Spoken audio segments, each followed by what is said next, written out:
Friends, हम story की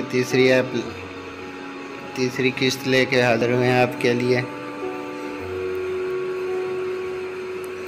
वो इनको लेकर दरिया के किनारे पहुंच गया।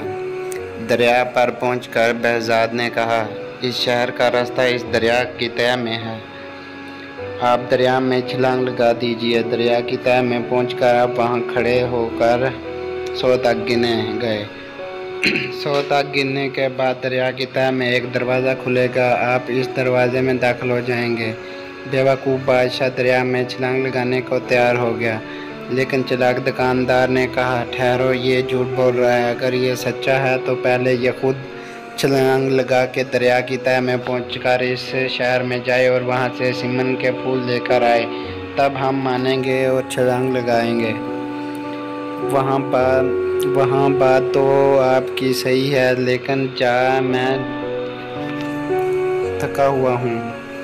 अगर आप इजाज़त दें तो कल तक आराम कर लूँ। कल शाम को मैं आपकी सिमन के फूल लाके दिखाऊंगा। बहज़ाद ने कहा। वो दोनों मान गए, सब वापस आ गए।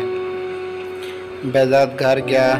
चंदा ने उंगली काटकर खून की बूंदें टपकाई तो वो सिमन के फूल बन गए। बहज़ाद ने सोने के बाद वो इसके भी फूल साथ लेके वो देव के मकान से अपने हाथ लाया था, वो दरिया पार पहुंच गया। कश्ती के ज़रिए इसने दरिया पार किया और दूसरे किनारे पर एक थैले में सब चीज़ें एक दरख्त में छुपा दी। यह काम करके वो वापस आ गया। अगले दिन शाम को जब लोग दरिया के किनारे जमा हो गए, बहज़ाद ने इन्हें किनारे पर इंतज़ार करने को कहा और खुद दरिया में छलांग लगा दी। रात का अंधेरा छा गया था, इसलिए जब वो दूसरे किनारे पर पहुंचकर चुपके से बाहर निकला और दरख्त पर चढ़ गया तो कोई इसे देख न सका। वहां से इनसे थैला लिया और दरिया तैर कर पार कर लिया।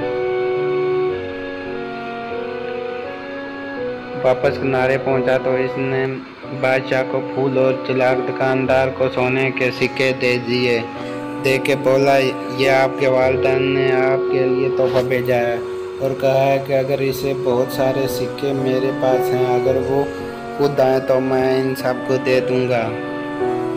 सोने के सिक्के देखकर दुकानदार की आंखें फटी की फटी रह गईं और लालच ने इसे अंधा कर दिया। इसने फौरन दरिया में छलांग लगा दी। बादशाह भला क्यों पीछे रहा, वो भी कूद ही पड़ा। दरिया के किनारे खड़े लोगों ने बहुत देर तक इंतज़ार किया, लेकिन वो वापस न आए। थोड़ी दिनों के बाद दोनों की लाश पानी में तैरती हुई मिली। इस तरह बादशाह को अपनी बेवकूफ़ी और दुकानदार को अपनी चालाकी की सज़ा मिल गई। इसके बाद बहज़ाद की ज़िंदगी हंसी खुशी गुजारने लगी। Thank you friends. आज की लास्ट एपिसोड से जो ख़त्म हो गया, इंशाल्लाह आपके लिए न्यू स्टोरी लेके आए।